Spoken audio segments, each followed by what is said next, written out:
Jonesy and Amanda. Jam Nation. Down to the Jonesy and Amanda Arms compulsory voting. Does it pass the pub test? Well, America this is November 4. They're about to hit the polling booths now.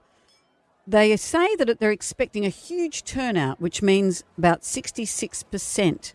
That's I think one of the highest results they've ever had, and they're expecting something like that. It can be as low as 50%. It can be below 50%, the number that will decide the government.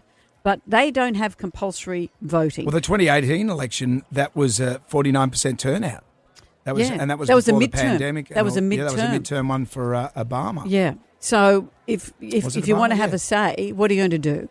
Do you think it's right that we have compulsory voting? Does it pass the pub test? Well, I've always found it quite bizarre that the so-called most powerful man on Earth, the guy with the fingers on his buttons for the nuclear bombs, can be put into position by not even compulsory voting. No, absolutely not, because in a democracy, people should choose. Actually, I go to the voting booth and I don't vote. I just register and walk out. For me, yes, because I value my vote. But unfortunately, having been an electoral representative for many elections, no, because people are only turning up to get their name marked off and not actually casting a vote. I see why we need it, but unfortunately, a lot of the people don't appreciate this value of what we get to do. This is a country that we're supposed to have freedom of speech and everything. How do you have freedom when you're being forced to vote? And if you don't like anyone that's there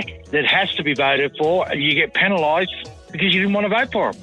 It sure does pass the pub test. Look, we live in a very great country that's got a good democracy, and it might be a bit of a pain to go and queue up every time to go to vote. It's a pain to have to sit through all the campaigning as well, but we're very lucky that we've got compulsory voting because we know when someone gets elected that everyone in the country's participated in it.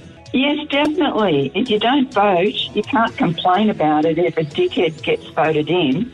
You will suffer the consequences for years to come. Wise words.